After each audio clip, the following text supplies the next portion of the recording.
पे एक ग्राफ है। इस ग्राफ को शायद आप देख के रिकॉग्नाइज कर गए होगे। ये ग्राफ है y is equal to sine x का। साइन एक्स के साथ शायद आप बहुत फेमिलियर होंगे।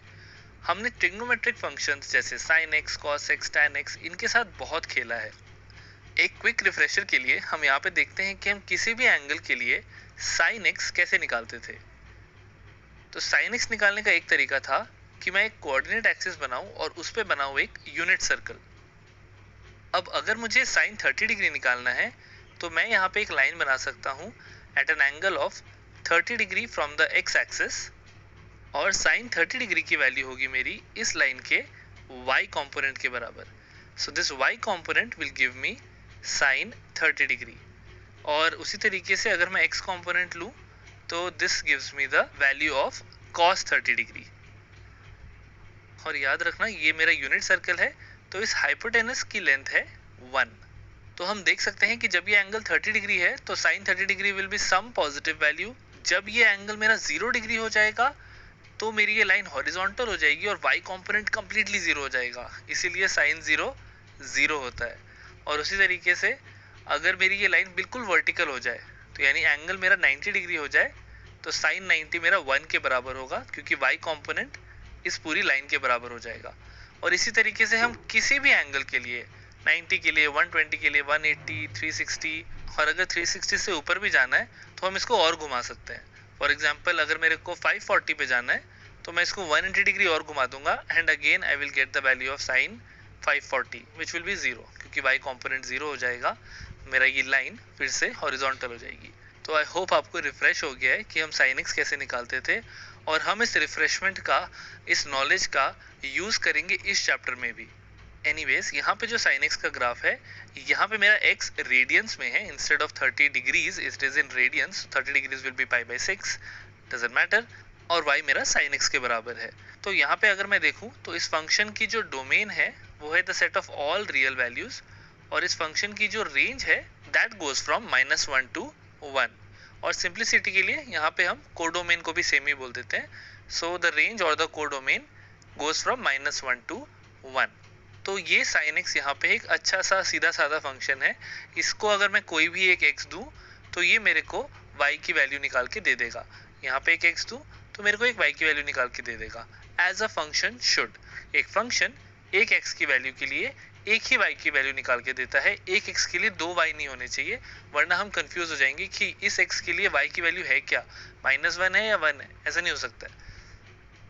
इसे हम ग्राफ की भाषा में वर्टिकल लाइन टेस्ट भी बोलते हैं, कि अगर मैं इस कर्व पे कहीं पे भी वर्टिकल लाइंस बनाऊं तो वो इस कर्व को एक ही पॉइंट पे टच करेंगी, ताकि एक x के लिए एक ही y की वैल्यू मिले। इसका डिस्कशन हमने डिटेल में पिछले यूनिट में किया था, तो अगर आप इसके बारे में श्योर नहीं हो तो डेफिनेटली आप हमारी पिछली वीडियोस चेक कर सकते हो। तो सो फार सो गुड। हमारा ये फंक्शन है y is equal to sine x. ये इनपुट में कुछ एंगल लेता है, या तो डिग्रीज में या रेडियन में, जो कि गिवन होता है, और आउटपुट में मुझे एक वैल्यू देता है फ्रॉम -1 to 1। अब इस वीडियो में हम साइन एक्स के इनवर्स फंक्शन को डिफाइन करना चाहते हैं। हमने इनवर्स फंक्शन की बात पहले वीडियोस में करी हुई है। अगर एक फंक्शन मेरा इनपुट a लेके मुझे आउटपुट b देता है, तो उसका इनवर्स फंक्शन इनपुट में b को लेके मुझे आउटपुट a में देता है। तो साइन एक्स का इनवर्स फंक्शन क्या करेगा? साइन एक्स का इनवर्स फंक्शन मेरे एक वैल्यू लेगा जो कि -1 से 1 के बीच में होगी, और मुझे आउटपुट में एक एंगल देगा। फॉर एग्जाम्पल, मुझे पता है कि साइन ऑफ 45 डिग्री इज 1/√2, यानी कि साइन फंक्शन को अगर मैं 45 डिग्री का इनपुट देता हूँ, यानी π/4 का इनपुट देता हूँ, तो मेरे को आउटपुट में मिलता है 1/√2। तो मैं क्या चाहूंगा, मेरा इनवर्स फंक्शन क्या करे? मेरा इनवर्स फंक्शन अगर 1/√2 को लेगा तो ये मेरे को आउटपुट में दे π/4। That is all I want. अब यहाँ पे देखो दिक्कत कहाँ आती है। दिक्कत समझने के लिए हम एक बार साइन एक्स के ग्राफ को फिर से देखते हैं, और इस बार हम इसको थोड़ा सा जूम भी कर लेते हैं। मैं एक पार्ट पे फोकस करता हूँ यहाँ पे। अब हमने देखा था कि साइन π/4 हमें 1/√2 देता था, बट अगर हम ध्यान से देखें तो क्या पाई बाई 4 इकलौती वैल्यू है जिसके लिए साइन 1/√2 होता है? बिल्कुल नहीं। ऐसी बहुत सारी वैल्यूज है, इनफैक्ट इनफाइनाइट वैल्यूज हो सकती हैं ऐसी जिसके लिए साइन की वैल्यू 1/√2 के बराबर होती है। फॉर एग्जाम्पल यहाँ पे this will be equal to 3π/4 या 135 degree. Sine 135 degree is also 1/√2। यहाँ पे अगर हम देखेंगे then this will give me 9π/4। Sine 9π/4 is also equal to 1/√2।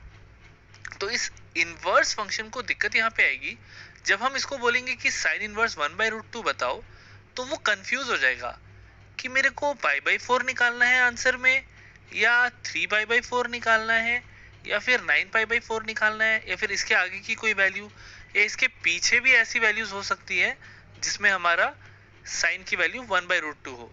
तो आखिर मैं कौन सी वैल्यू निकालूं जिसके लिए मेरे को साइन की वैल्यू 1/√2 मिले? So basically, this is a relation where one input has multiple outputs. So this right now is not a function. अगर एक इनपुट हमें मल्टीपल आउटपुट्स देता है तो उसे हम फंक्शन बोलते ही नहीं है। साइन एक फंक्शन था, साइन को जब हमने सिर्फ 45 डिग्री दिया तो उसका एक और एक ही आंसर हो सकता है, दैट इज 1/√2। साइन 45 डिग्री का और कोई आंसर नहीं है, कोई कंफ्यूजन नहीं है। बट साइन इनवर्स को जब हमने 1/√2 दिया तो यहाँ पे अभी कंफ्यूजन है कि π/4 लेना है या 3π/4 या 9π/4, हमें नहीं पता। तो इस कंफ्यूजन को दूर करने के लिए और साइन इनवर्स को एक फंक्शन बनाने के लिए हम डिफाइन कर देते हैं, हम घोषणा कर देते हैं कि आज के बाद अगर आपसे कोई भी -1 और 1 के बीच में पूछे कि साइन इनवर्स निकालो, तो आप आंसर हमेशा -π/2 से π/2 के बीच में देना। अगर आप देखो तो -π/2 से π/2 के बीच में साइन की हर वैल्यू एक ही बार आती है। तो अगर मैं आपसे साइन ऑफ 1 पूछूं तो आप आंसर दोगे π/2, 5π/2 नहीं दोगे क्योंकि ये इस रेंज में लाई नहीं करता। अगर मैं आपसे पूछूं साइन ऑफ -1 तो आप -π/2 आंसर दोगे, ये आंसर नहीं दोगे 3π/2। ये भी sine of 3π/2 is also -1, but this 3π/2 is not in this range -π/2 to π/2। तो हमने ऐसे डिफाइन कर दिया, हमने घोषणा कर दी कि sine inverse of some number will always have an answer from -π/2 to π/2। यानी कि टेक्निकली मैं साइन इनवर्स की रेंज को लिमिट कर रहा हूं, मैं साइन इनवर्स को डिफाइन ही ऐसे कर रहा हूं। So this is the definition of sine inverse. We define sine inverse as having a domain of -1 to 1, क्योंकि इसमें जो हम वैल्यूज इनपुट करेंगे वो -1 से 1 के बीच की होंगी, और इससे जो वैल्यूज निकलेंगी वो हम डिफाइन कर देते हैं कि वो -π/2 से π/2 के बीच की हो।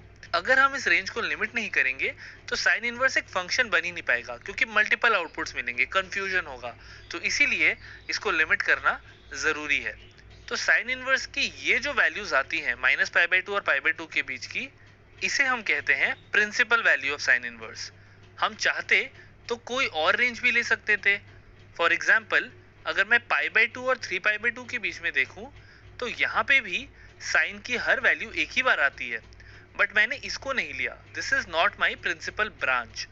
ये जो ब्रांच है -π/2 से π/2 तक की, इसको हम प्रिंसिपल ब्रांच बोलते हैं, और यहाँ से जो वैल्यू आती है साइन इनवर्स की, उसे हम प्रिंसिपल वैल्यू कहते हैं।